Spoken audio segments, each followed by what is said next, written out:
Le collectif antinucléaire des Bouches-du-Rhône vous présente sa demi-heure radioactive de contre-propagande sur le nucléaire.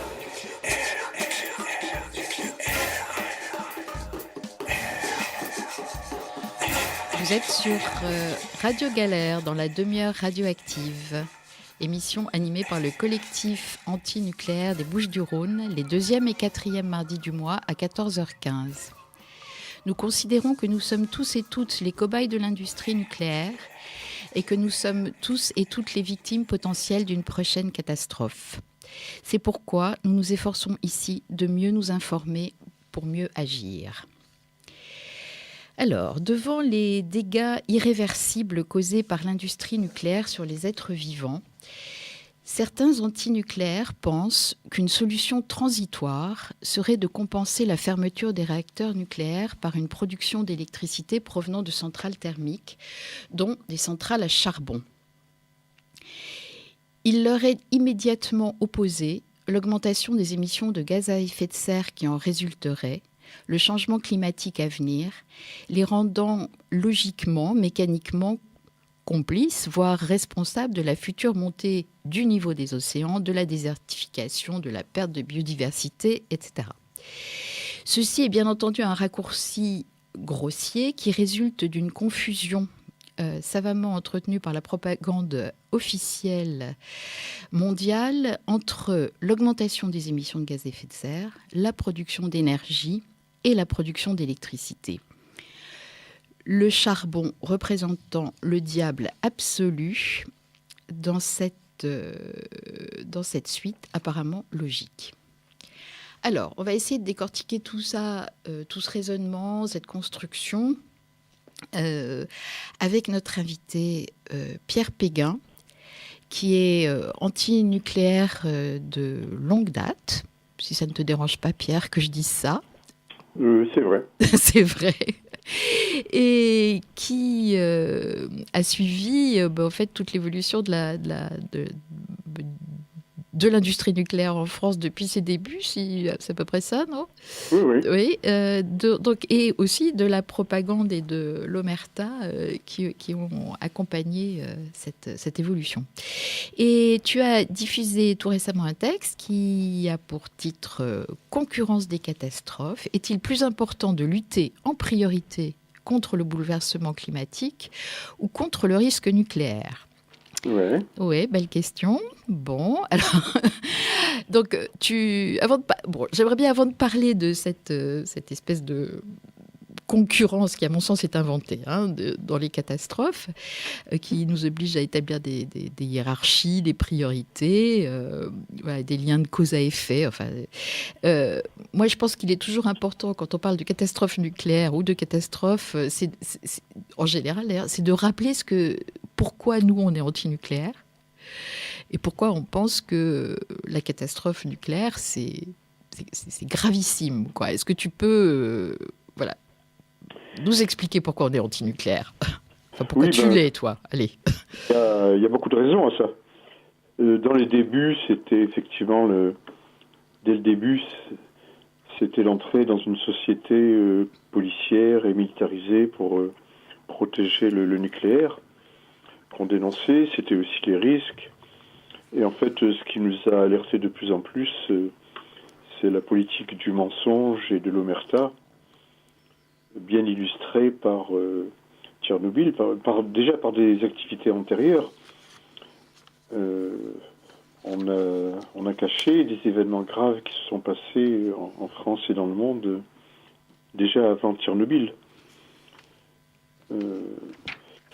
Et Tchernobyl, en tout cas, est quelque chose de très caractéristique, puisque le grand souci de la nucléocratie était que l'inquiétude des populations ne remette pas en cause l'industrie de l'atome, particulièrement en France, puisque en France, finalement, on est un pays unique au monde où on a une part de l'électricité nucléaire particulièrement importante, 72%.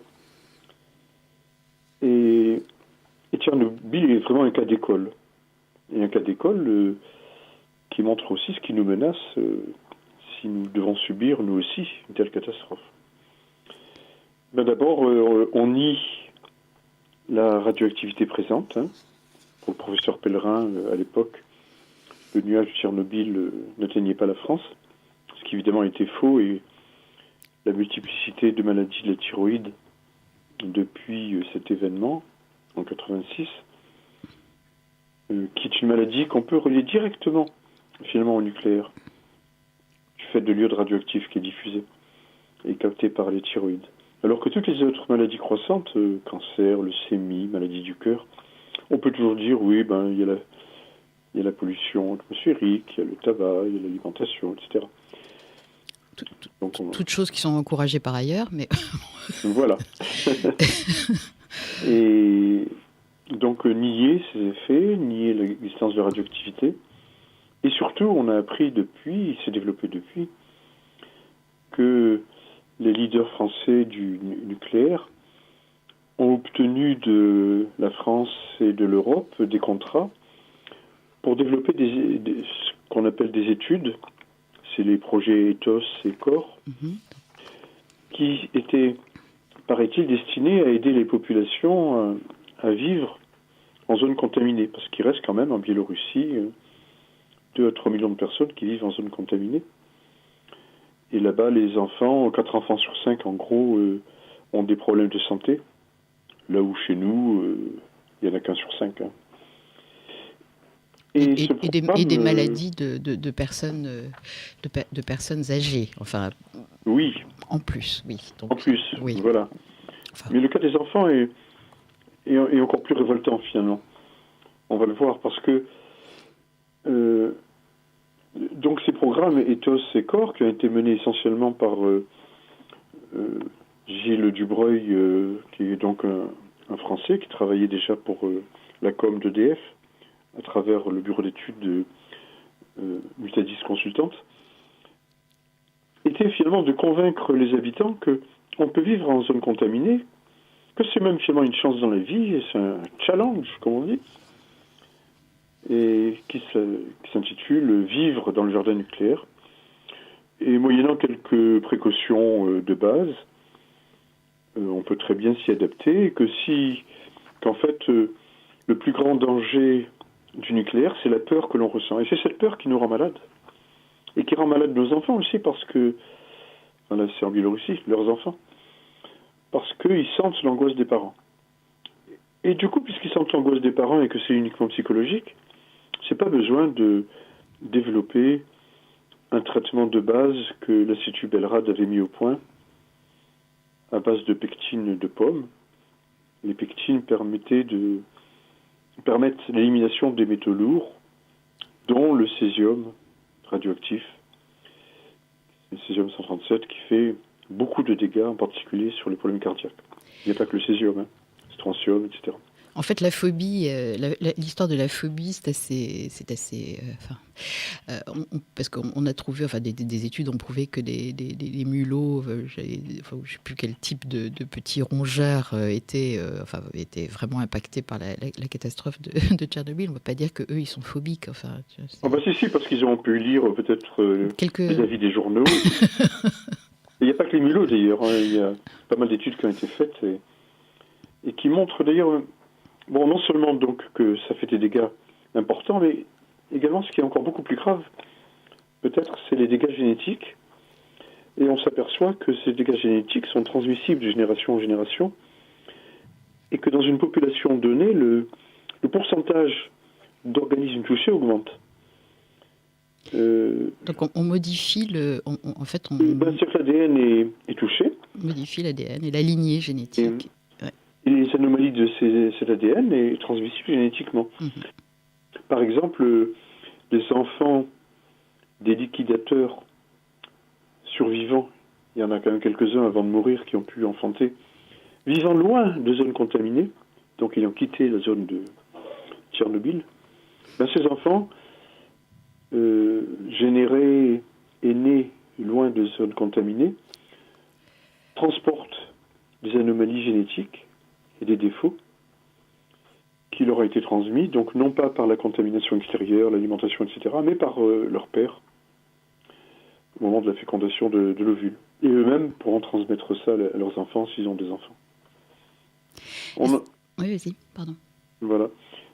Non, je voulais qu'on parle un peu des études officielles et du nombre de victimes Oui. à Tchernobyl et aussi sur le nucléaire en général, parce qu'il y a aussi eu tous les essais atomiques avec des retombées radioactives significatives qui ont toujours été tues. Enfin, et il y a des bilans officieux, enfin, puisque, voilà, par rapport au bilan officiel, j'aimerais bien que tu nous en dises un petit mot de ça. D'accord. Avant, je voudrais quand même poursuivre juste quelques instants sur les enfants. Bien sûr. Particulièrement horrible. Donc, l'Institut Belrad a mis au point des cures de substances, enfin de pilules voilà, à base de pectine de pomme sur les enfants. Eh bien, nos francophones antinucléaires, à travers le programme ETHOS, ont convaincu les autorités de Biélorussie qu'il fallait couper les moyens de Belrad et puis arrêter ces traitements. Alors actuellement, ces traitements sont limités à ce qu'une association en France, Enfants de Tchernobyl Bélarus, peut envoyer comme budget à Belrad pour les aider à survivre.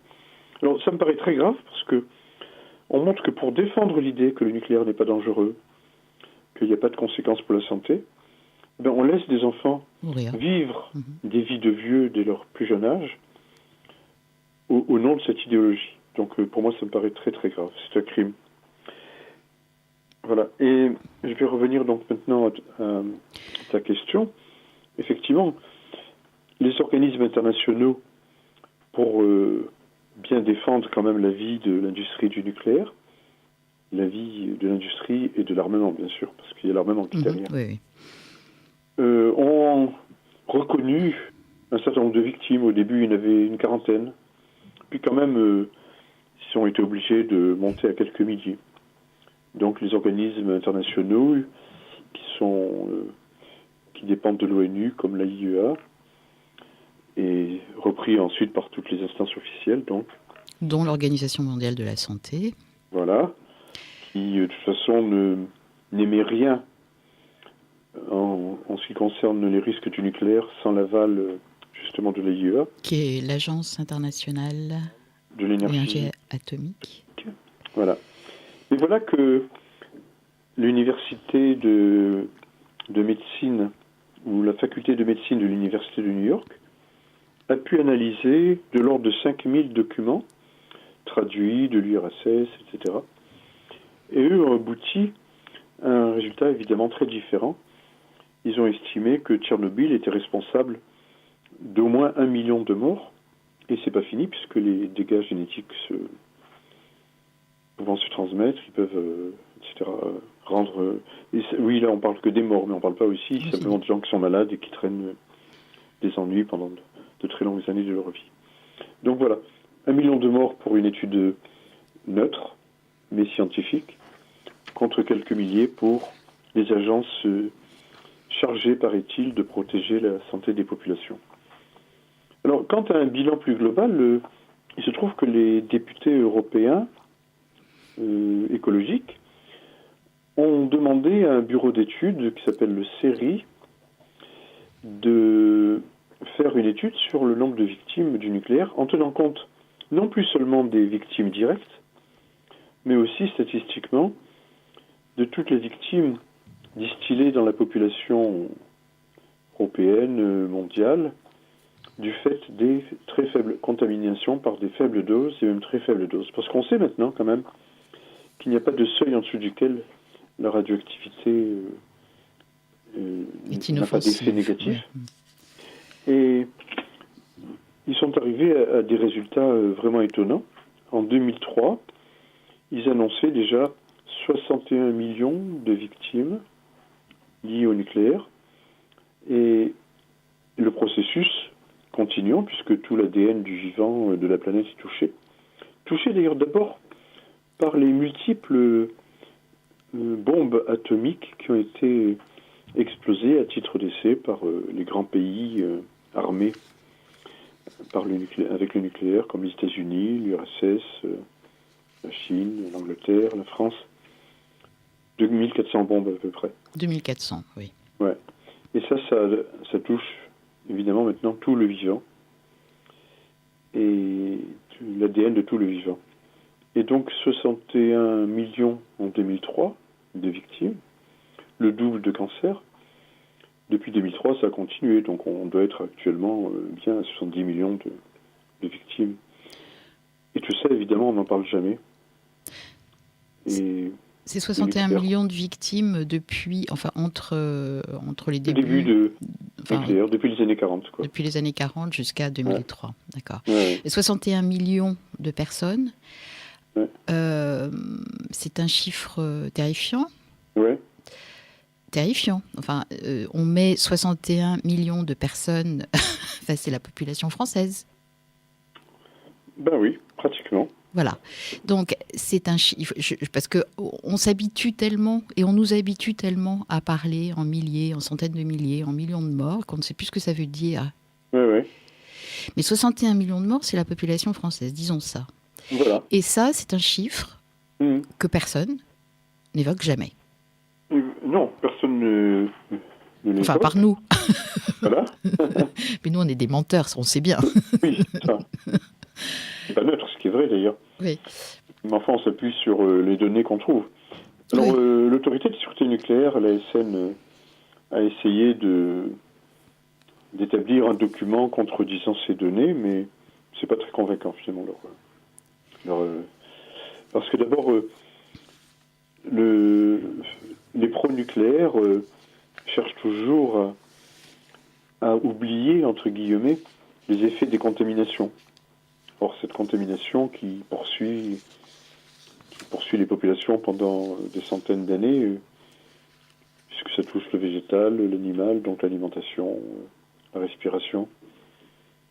Et on continue à diffuser ces éléments radioactifs. Je ne sais pas si on aura le temps de parler des balles et des obus à tête d'uranium, mais quand ça explose en Irak, comme ça s'est passé, ou en Serbie, ou en Yougoslavie, ou non, en Afghanistan, eh ben, ça diffuse des aérosols d'uranium dont les populations vont pouvoir en profiter pendant des milliers d'années. Donc, on est anti-nucléaire parce que c'est évidemment dangereux. Enfin, d'après les 61 millions de morts, on ne peut pas passer à côté. Les dégâts sont irréversibles. Les dégâts sont irréversibles parce qu'à notre échelle, quoi, c'est ça. On ne peut pas revenir en arrière une fois qu'on a libéré... Une fois que ces éléments radioactifs sont lâchés dans la nature, il leur faut, suivant le cas, des centaines de milliers d'années pour se désintégrer et pour disparaître. C'est l'industrie du nucléaire qui les génère, puis qui les diffuse. Et au Japon, à Fukushima, il se passe la même chose. Le gouvernement japonais fait tout pour faire oublier la catastrophe. Il va y avoir les Jeux Olympiques bientôt. On cherche à obliger les gens à revenir vivre en zone contaminée. Pareil, puisque avec l'aide de Jacques Lochard et de Gilles Dubreuil, eh bien, on annonce que c'est pas dangereux, il suffit de prendre quelques petites précautions. Sauf que les enfants n'ont pas le droit d'aller jouer dans les jardins, parce que, quand même. Et l'alimentation aussi qui est touchée. Et on cherche à obliger les gens à revenir en zone contaminée en supprimant les aides au logement qu'on leur a données pendant quelques années pour aller vivre loin de l'accident de Fukushima. Mais, en fait, une bonne partie d'entre eux, quitte à vivre dans la misère ou à se faire aider par les familles, refusent de revenir parce que les gens sont de moins en moins dupes, finalement. Et nous, s'il y a une catastrophe, il y a un truc qui s'appelle le Codirpa, tu peux bien nous en parler un petit peu ? Et oui, voilà. parce que nous, on serait plus malins que les autres, hein, voilà, il paraît. Ce qu'on a réussi à imposer en Biélorussie et au Japon sera encore plus facile à imposer chez nous. Donc la loi est faite, elle est sortie depuis les années 2006 peut-être, non plus, un peu plus tard. En tout cas, la loi existe. je peux retrouver la référence. Et l'armée est chargée de gérer les flux de population et de bloquer les nombreux fuyards qui ont compris que la seule solution, en fait, c'est la fuite face au risque nucléaire.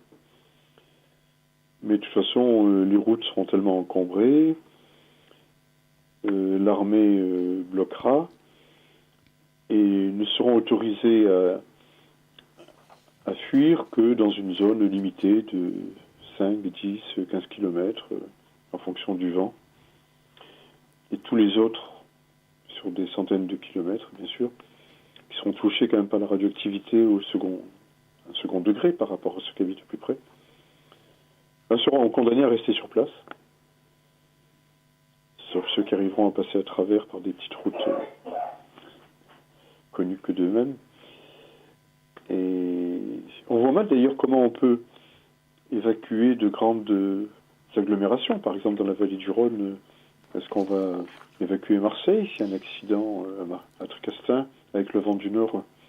Marseille en quelques quarts d'heure serait touché avec un bon vent du Nord. Nous, il faut prendre les pirogues et partir par la mer. Hein. C'est la seule solution. Partir vers l'est, se mettre à l'abri des Alpes, vers Nice. Oui, mais je pense que l'autoroute sera un petit peu... Bon, tout ça, c'est des scénarios, évidemment. Donc, c'est évidemment le scénario qui ne doit pas se produire. Donc, de toute façon, on fait rester les gens.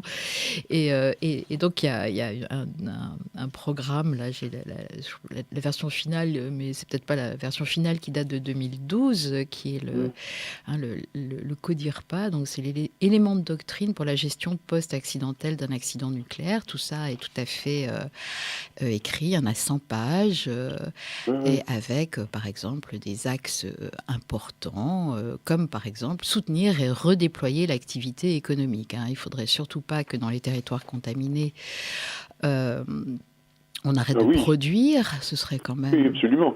C'est ça qui est essentiel. C'est ça. Et d'ailleurs, les grands semenciers de notre pays ont participé finalement à la définition de ces réglementations. Parce que pour eux, une grosse inquiétude, c'était est-ce qu'on va arriver à vendre notre blé, puisque la France est exportatrice de céréales. Eh bien, c'est très simple. On va remonter le seuil acceptable de contamination. On va multiplier par 20 le seuil acceptable de contamination, ce qui veut dire qu'on multiplie par 20 sa dangerosité, d'ailleurs. Mais bon. L'Europe est engagée aussi à faire pareil sur tout le continent. Donc, ces céréales sont consommables en France. Elles sont commercialisées sur toute l'Europe. Et puisque l'Europe peut les consommer, c'est qu'on peut les vendre à l'extérieur. Donc, soyons rassurés, les intérêts des grands semenciers sont sauvés, quel que soit l'endroit de la catastrophe, en France ou en Belgique aussi qui est menacé. Donc, on voit là les priorités, finalement, pour l'État. C'est d'abord de sauver les productions économiques, comme tu viens de dire. Il faut absolument faire semblant que pas grand-chose ait changé. Bon, il y a quelques problèmes, mais on peut continuer à vivre. L'économie doit continuer. Et il faut sauver, donc, de cette façon, on peut sauver l'industrie de l'atome, l'armement nucléaire, l'essentiel finalement de notre société au nom de sa grandeur. Donc, nous avons établi très clairement que l'industrie nucléaire n'est pas dangereuse, qu'il n'y a aucun problème, que la catastrophe nucléaire n'existe pas. C'est la peur du nucléaire qui est dangereuse. Que tout ça, c'est du... Voilà.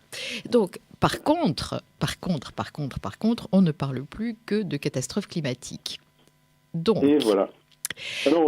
Alors, qu'est-ce qui se passe là? Elle nous menace aussi. Il y a déjà des dégâts qui sont perceptibles. Et les dégâts à venir ne sont pas rien. Mais nous, on parle de dégâts qui ont déjà eu lieu. 60 millions de personnes, 61 millions en 2003 et bien plus aujourd'hui. On parle aussi de risque de guerre nucléaire, de catastrophes nucléaires. On a échappé de peu à une catastrophe, c'était à Nogent. C'était avant les années... c'était vers les années 76-80. C'était à l'époque des réacteurs graphite gaz. On a échappé à une catastrophe au Blayais, au moment des grandes tempêtes, des grandes marées. Les systèmes de sécurité des réacteurs ont été envahis par l'eau, ont été submergés. Donc, si le réacteur s'arrêtait, plus rien ne pouvait refroidir le cœur et donc on en est vers la catastrophe. Juppé a été réveillé pendant la nuit quand même à Bordeaux par le préfet en lui disant que peut-être qu'on allait devoir évacuer Bordeaux, c'était pas rien. Donc on y a échappé. Est-ce qu'on aura toujours cette chance? C'est pas sûr. Et ben malgré ça, on n'arrive pas du tout à sensibiliser la population, qui par contre a l'air de bien se sensibiliser face au risque climatique. Alors d'un côté c'est pas mal, parce que les jeunes sont très sensibles à ce risque climatique, mais est-ce que c'est un écran finalement qui permet à l'État d'accorder 8 milliards pour sauver EDF et Areva devenu Orano de la faillite, 35 milliards en plusieurs années pour renouveler la force de frappe nucléaire? On peut se poser, on peut en tout cas regretter qu'il y ait une véritable omerta sur les questions du nucléaire qui fasse que on n'arrive pas à sensibiliser la population sur le risque nucléaire au-delà des cercles militants, quoi. Bon, comme moi j'ai mauvais esprit, Ça m'étonne pas. je pense que c'est fait absolument sciemment. Que la mise en avant, j'écoute la radio, j'écoute la propagande officielle, hein, et chaque fois qu'il est question d'émissions, d'augmentation d'émissions de gaz à effet de serre, de bouleversement climatique, de montée des océans, de trucs catastrophiques qui nous font extrêmement peur, la seule solution qui est trouvée derrière, en face de cette catastrophe, qu'est-ce qu'on met? On met la voiture électrique et on met les énergies renouvelables. Comme si le changement climatique dépendait directement de ces solutions-là. Ou que ces solutions-là auraient un effet direct et immédiat sur le réchauffement climatique. Alors là, moi, je pense que c'est vraiment de la propagande. Il suffit d'aller voir, et dans le raisonnement qui suit, c'est aussi de dire le nucléaire est propre. Ah bah oui. Le nucléaire est propre. Donc la voiture électrique, c'est propre. La voiture électrique, c'est propre. Les énergies renouvelables, c'est propre. Oh, pas tant que ça. Oui, non, mais je sais. On a fait suffisamment d'émissions ici pour pas plus dangereux que le nucléaire. Savoir que l'extraction... Enfin bon. Mais voilà. De se dire que... Il y a eu, et ça, Roger et Bella Belbéoc l'ont suffisamment montré dans leurs livres partout, qu'il y a eu une telle diabolisation du charbon que, en fait, dans l'esprit des gens, dès qu'on parle de... pour arrêter le nucléaire et donc éviter d'ajouter des morts et un risque délirant de catastrophe avec 450 réacteurs dans le monde, est-ce qu'on ne pourrait pas de façon transitoire passer par des centrales thermiques ? Et là, on est immédiatement... alors là, il y a des images qui apparaissent de fumée, de smog, de mineurs avec les têtes noires, de cancer du poumon, enfin voilà. Et il y a cette espèce de donc c'est un petit peu ce que je disais en introduction. Chaque fois qu'on dit peut-être qu'on pourrait quand même, pour éviter la catastrophe majeure, remplacer par du charbon, on est immédiatement traité de climato-sceptique. Hein. Voilà. Alors, est-ce que ça se justifie, ça ? Qu'est-ce qui se passerait, honnêtement, si on remplaçait les 450 réacteurs nucléaires du monde par des centrales thermiques, alors bon, avec un mix gaz... tu les as les chiffres sur l'impact que ça aurait vraiment? Oui, parce que le nucléaire au niveau mondial couvre 2% de l'énergie totale consommée dans le monde. Donc ce n'est quand même pas grand-chose. Ces 2% pouvant être d'ailleurs obtenus simplement par des mesures de sobriété. Limiter la vitesse des voitures sur les autoroutes, isoler les logements, etc., l'éclairage la nuit. En France, l'énergie nucléaire couvre à peu près 10% de l'énergie totale consommée en France. Ce n'est pas non plus le bout du monde. Alors, pour moi qui suis attaché à la notion d'arrêt quasi immédiat, en tout cas le plus rapide possible du nucléaire, il est évident qu'il n'est pas question d'attendre que les renouvelables prennent le dessus dans notre production, ce qui va demander 30 à 50 ans.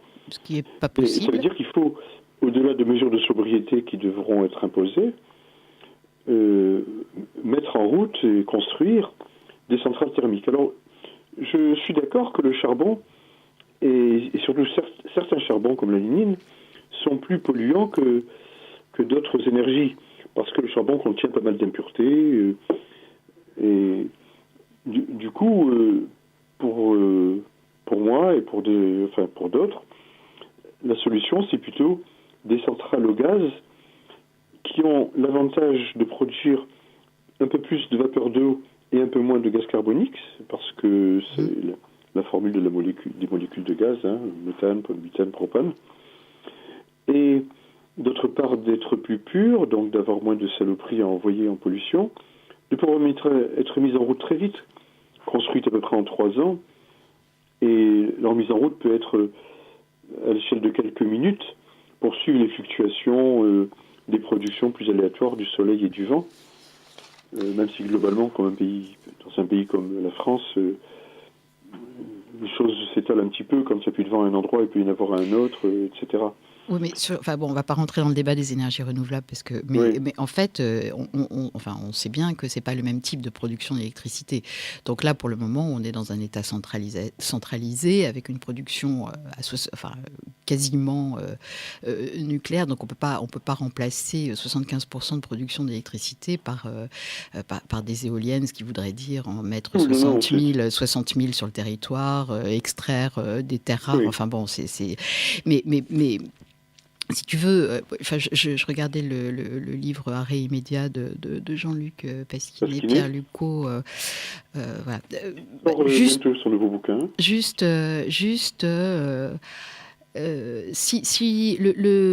Ah oui, parce qu'alors en plus, quand on parle on parle toujours de CO2, on parle jamais de gaz à effet de serre, les autres. Enfin, bon, le CO2 constituant 50% des gaz à effet de serre liés à l'activité humaine.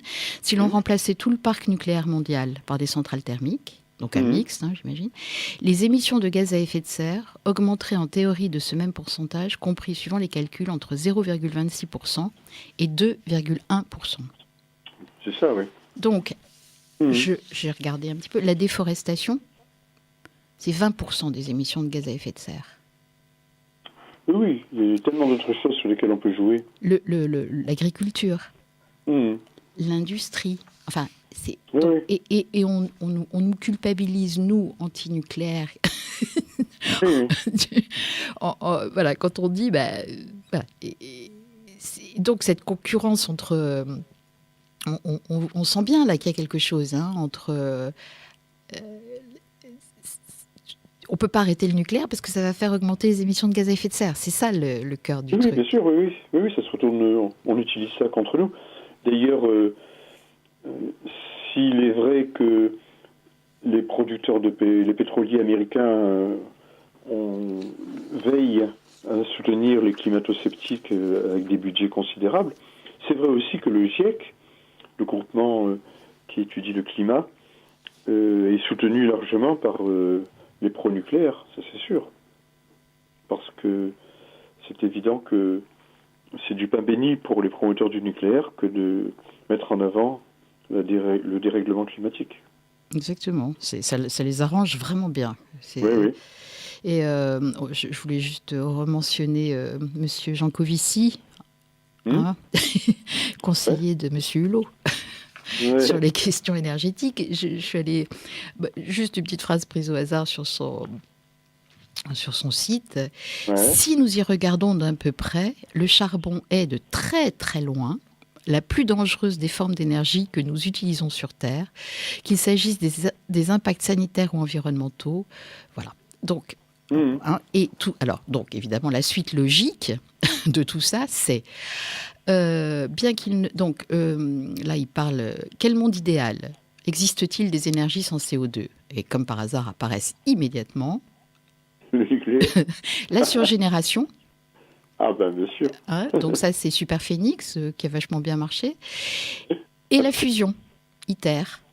Alors ça c'est intéressant parce que ITER on va certainement à un fiasco mondial, enfin franco-mondial de première classe. Oui, c'est le projet à Cadarache pour ceux qui de fusion. ITER, oui. Ouais.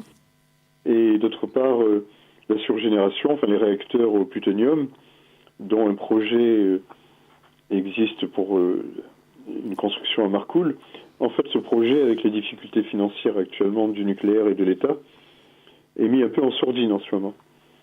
Et maintenant, on parle plus immédiatement de construction d'Astrid, on parle juste de poursuite de la recherche. Comme quoi les difficultés financières ont parfois du bon. Oui, mais il parlait du monde idéal, c'était Jean Covici. Donc, je voulais juste, peut-être, voilà, bon, terminer. Vas-y, oui, parce que après je voudrais, enfin, vas-y, je dirais quelque chose aussi. Je veux dire quand même que on a raison quand même de dénoncer le risque lié à la consommation du charbon, c'est-à-dire la pollution atmosphérique liée au charbon. Mais il n'y a pas que moi je soutiens, et je ne suis pas tout seul là-dedans, qu'il n'y a pas que le charbon comme énergie fossile. Il y a le gaz, et en plus on peut même faire du gaz avec du biogaz, etc. Donc le gaz est une énergie fossile la moins pire, la plus facile à gérer, la plus... Je parle de charbon parce que ça permet de dérouler si tu veux, la logique jusqu'au bout. Oui. Tu vois, en agitant le truc qui est le plus polluant, tu vois bien où ça aboutit. Tu mets le charbon en avant et ça y est, c'est terminé. Quoi. Tout le monde se crispe et c'est fini. Voilà. Le nucléaire, c'est mieux. Voilà, on arrive toujours à peu près à cette conclusion-là. Et juste quelques petites... parce que je suis allée regarder, là. En fait, la France ferme des centrales à charbon. Et oui, c'est ça. On est baisé, en fait, si j'ose dire. Ah bah, comme tu y vas. Comme tu y vas. Il y a le technicien qui me fait des... Tu es banni de Radio Galère, ça y est. Alors, oui, nous sommes... Vas-y, enfin bref, oui. Oui, en France, on ferme les centrales thermiques. Et finalement, la politique de l'énergie en France consiste à faire d'une façon telle qu'on ne puisse pas arrêter le nucléaire, justement.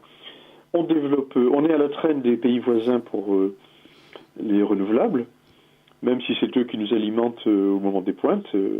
Les éoliennes espagnoles et allemandes travaillent pour nous à ce moment-là. On ferme les centrales thermiques, donc on nous met dans une situation, d'ailleurs c'était promu par ce fameux cabinet Mutadis consultante de Gilles Dubreuil.